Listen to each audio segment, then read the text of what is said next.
morning, it's Harvey Jackson. We're just going to get through some of the top news items and some of the releases here. Manitoba crop harvest progress is moving along a little wee bit. Frost could be hurting some of the crops in Manitoba and into Minnesota as there's some weather issues going across there. But as you can see here, we've got some movement in crop progress here. So if you look at the Manitoba average, it's moved along here pretty good. Spring wheat at 60% almost, barley's at 65, oats at 41%, peas are 95, and canola is already at 10. Now, is this a fact of just maybe crops just drying out? It's possible, but you can see here that we've got the normal precipitation. There's a lot of crop that's probably drying out, and soil moisture is quite deficient as well. Just an interesting article here that we see here that the California is pushing to get the E15 blending put into their state. They are the largest consumer, most amount of vehicles in the U.S., but they're also having issues with just their pricing of fuel because they're the largest consumer. And I had an article a few weeks back talking about the California trying to fire up some of the older refineries so that they can refine more product because they've got just a price hike that's going on in there. India's got some heavy rain issues and it could be destroying some crops, so I just want to keep my eye on that one. Middle East crude benchmark extends declines as OPEC is likely to consider rate output come October. Labor market is softening in the U.S. So just a quick look at the weather here. You can see that there's like a mega blocking kind of thing here. So you're going to have cool and some heat in areas. But what I want to talk about is this frost, and I'll show this in another map of frost even in Manitoba and Saskatchewan. Now, what crops are still sitting out there that could be affected? I would say the canola crop is not likely to be as affected, but the soybean and the corn. For the next 7 days, looks like we got a little bit of an opportunity, and it looks like the center where I travel a lot is in Manitoba, Saskatchewan kind of corridor there.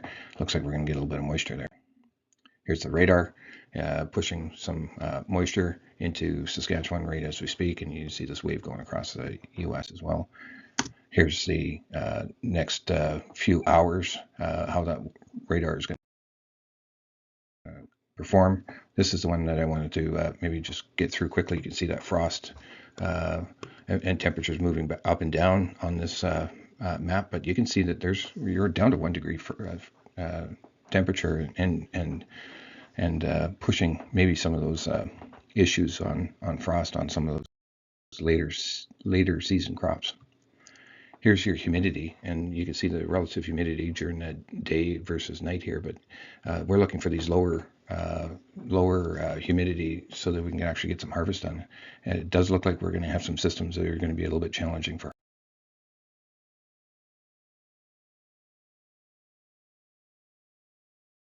harvest for sure.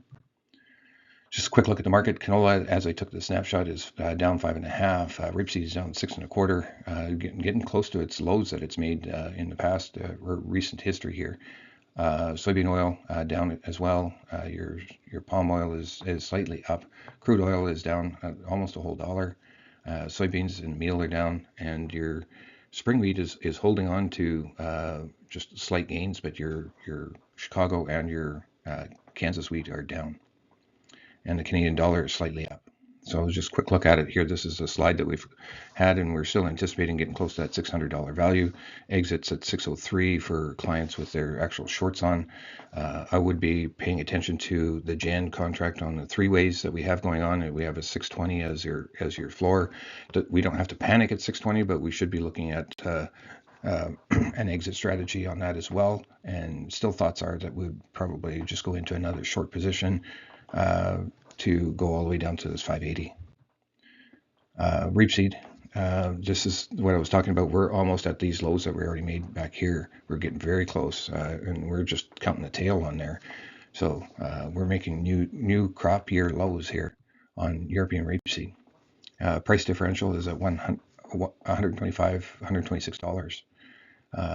Soybean oil broke through this trend line, so that could give us some more downward movement all the way down to this 47 kind of area. Your soybean meal tracking the same as your soybeans. Crude palm oil futures still just hanging out there, so that's supportive for canola, and yet the canola markets are trading along with rapeseed here for sure. This is the OPEC putting some pressure on the market of maybe adding some more supply, trying to keep markets down in these low 60s or even lower.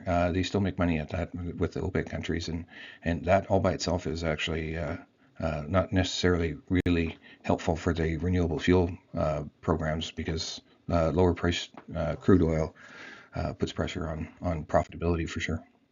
Canadian dollar pulled back for the last 3 days or trading sessions here. US dollar just chopping around sideways here, really doing nothing. Let's have a quick look at wheat. I guess I skipped over wheat, but Kansas, Minneapolis was holding out, but Kansas has actually gone down. And your Chicago's making new lows here as well, along with Kansas. Milling wheat making new lows as well from France. And your corn futures is pulling off some trying to get through that trend line. Now, I would suggest that corn's going to have some issues here trying to trade through this, as the Chicago wheat and wheat complex is actually trying to make new lows. Corn's going to have some issues just because of that, and they do trade similarly. So next report will be StatsCan that's coming out next week.